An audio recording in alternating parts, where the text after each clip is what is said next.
I would burn this kingdom to the ground before I let him have you. They say every queen begins as a pawn. But no one warns you what it feels like when you're sacrificed. The day I was betrothed, I did not cry. I never asked to be caught between two princes. Yet here I stand, draped in silks I did not choose, bound to a future I do not desire. My name is Leila of House Velis, and this is the story of how love and duty tore my world apart. It began on the day of my betrothal ceremony. The grand hall of the solar palace was alight with 1,000 candles, their flickering glow casting long shadows over the faces of the nobility.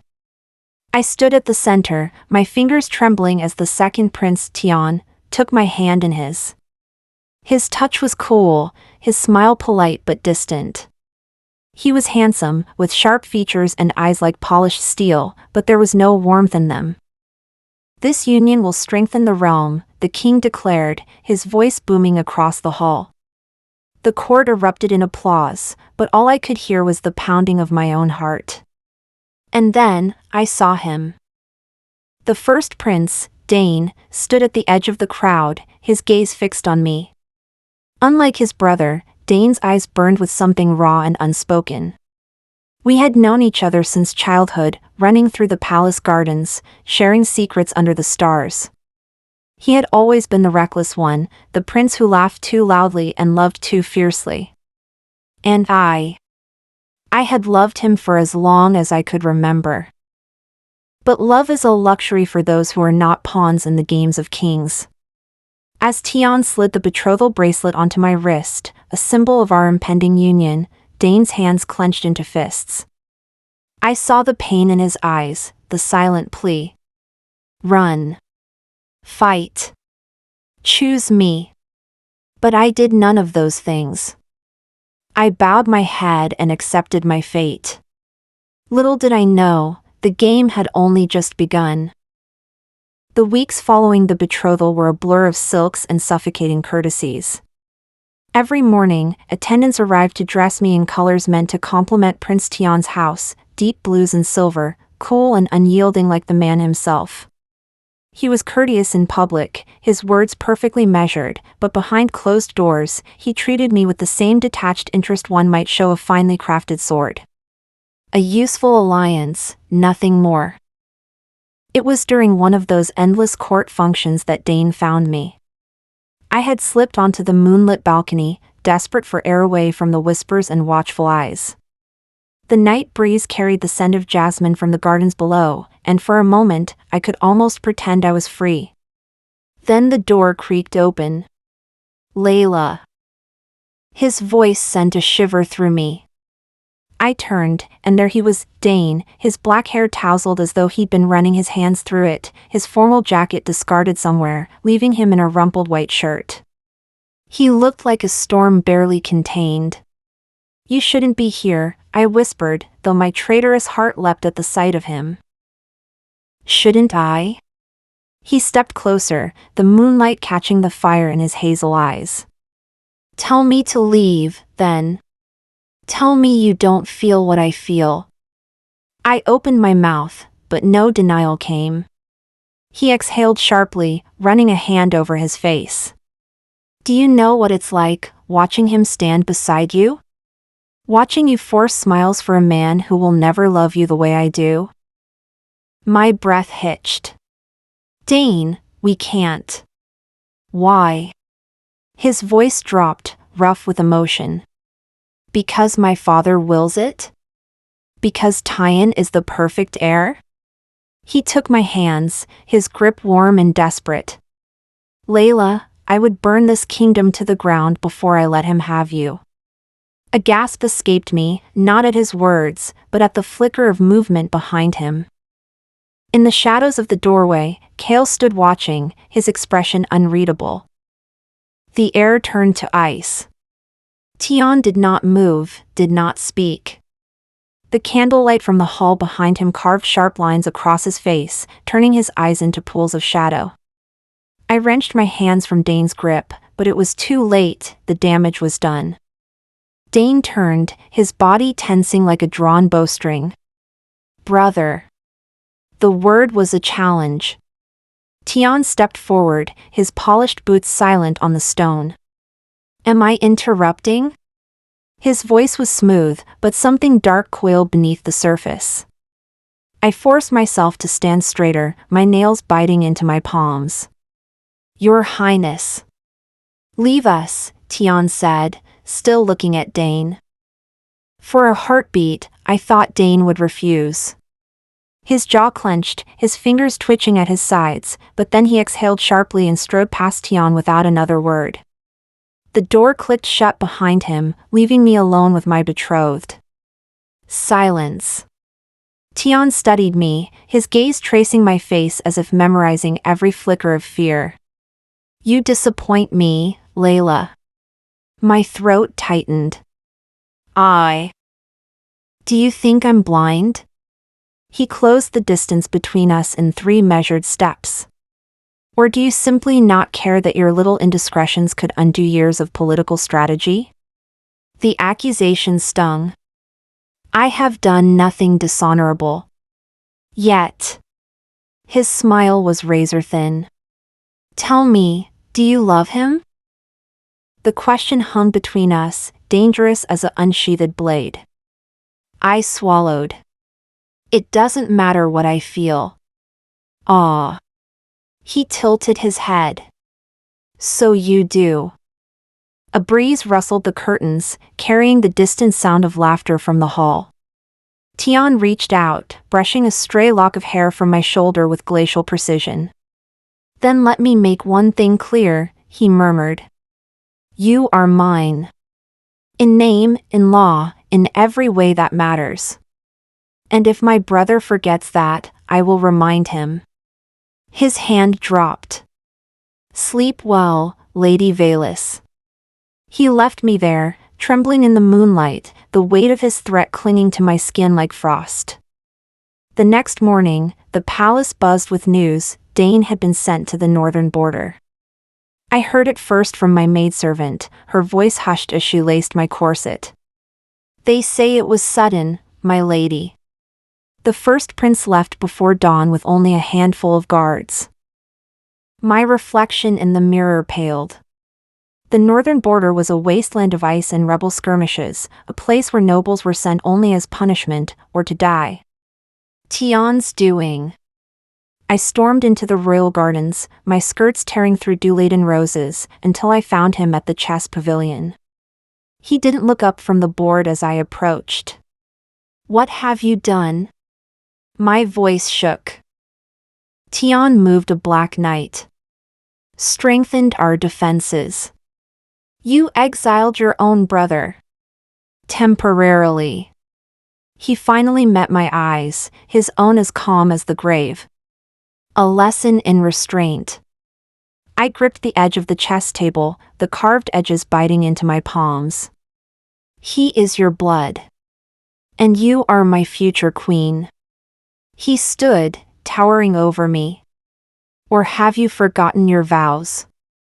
The betrothal bracelet on my wrist felt like a shackle. I remember. Good. He traced the line of my jaw with a gloved finger. Because the next time you run to him, I won't send Dain away. His thumb pressed against my pulse. I'll break him. A branch snapped behind us. Lady Cressida, the court's most venomous gossip, stood frozen in the hedgerow, her fan fluttering like a startled bird. She'd heard everything. Tian sighed. Now look what you've made me do. The court erupted within hours. Lady Cressida's whispers slithered through the palace like poison, twisting my shame into something grotesque. By nightfall, they were calling me the two-faced betrothed, and the king summoned me to the throne room. I entered to find Tian already kneeling at his father's side, his face a mask of icy control. The king's voice boomed. You dare dishonor my son? Every noble in the realm seemed to be watching. I sank into a curtsy, my knees pressing into the cold marble. Your Majesty, I. Silence. The king's rings gleamed as he gestured to Dain's empty seat at the council table. My firstborn is gone because of your weakness. And now the entire court questions the succession. Tian stirred. Father. No. This ends tonight. The king rose, his crown glinting. Leila of House Valus, you will wed the second prince at dawn. And should you ever so much as glance at Dain again? He snapped his fingers. A guard stepped forward, holding a velvet box. Inside lay a circlet of twisted silver, beautiful, until I saw the thorns lining its interior. A bridal gift, the king said softly. Worn until your loyalty is proven. The room spun. I looked to Tian, but he was studying the circlet with detached interest. This was his victory. A caged bride, a banished rival, a throne secured. That night, I stood at my window, watching torches flicker along the northern road. Somewhere beyond those mountains, Dain was riding toward exile. And here I remained, trapped in gilded chains, my heart a bleeding thing. But thorns, I realized as I touched the circlet's sharp edges, work both ways. They draw blood. But they also prick the hands that wield them. The wedding never came. Dawn broke not with the chime of wedding bells, but with the roar of rebellion. I was still in my chambers, the thorn circlet resting on my vanity like a coiled serpent, when the shouting began. Steel clashed in the courtyard. Horses screamed. And above it all, a single cry split the air. The first prince has returned. I ran to the balcony, my heart hammering against my ribs. Below, the palace gates lay shattered. Soldiers in black and gold, Dain's colors, flooded the courtyard, their swords gleaming in the pale morning light. And at their head, mounted on a warhorse black as midnight, was Dain himself. He was not the same prince who had ridden into exile. Gone was the reckless boy who had whispered love in moonlit gardens. This man was steel and storm, his armor scarred from battle, his face hardened into something fierce. His gaze locked onto mine from across the chaos, and in that moment, I knew exile had not broken him. It had forged him. The doors to my chambers burst open, Tian stood framed in the threshold, his sword drawn, his breathing ragged. His usual composure had cracked. For the first time, I saw fear in his eyes. You, he hissed. This is your doing. I stepped back, but he seized my wrist, dragging me toward the door. You will not take my throne from me. Not now. Not ever. I twisted in his grip. You sent him away to die. And he should have stayed dead. Tian snarled. A shadow moved in the corridor behind him. Dain's voice was a blade. Let her go. Tian whirled, shoving me behind him as Dain stepped into the light. Blood streaked his armor, his sword dripping crimson onto the marble. The brothers faced each other, the air between them crackling with years of betrayal and bitterness. Traitor, Tian spat. You dare raise your sword against your own blood? Dain's smile was cold. You stopped being my brother the moment you sent me north. His eyes flicked to me, softening for the briefest second before hardening again. And the moment you threatened her. Tian lunged. Steel met steel in a shower of sparks. I stumbled back as they clashed, Dain's raw, relentless power against Tian's calculated precision. The fight spilled into the hall, their blades carving gashes into tapestries and stone. And then, a sickening crunch. Tian staggered, his sword clattering to the ground.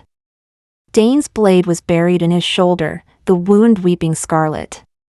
For a heartbeat, silence. Then Tian laughed, a broken, breathless sound. Finish it, he rasped. Take your crown, brother. Dain hesitated. His grip on the sword tightened, but then he yanked it free, stepping back.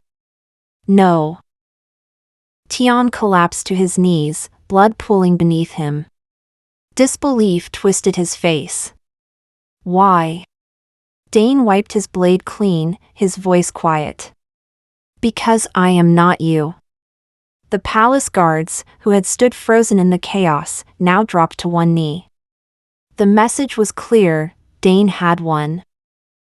And then he was striding toward me, his hands cradling my face, his forehead pressing against mine. Leila, he breathed, as if my name was the only word left in the world. I trembled, the weight of everything unsaid crashing over me. You came back. His thumb brushed my cheek, wiping away a tear I hadn't realized I'd shed.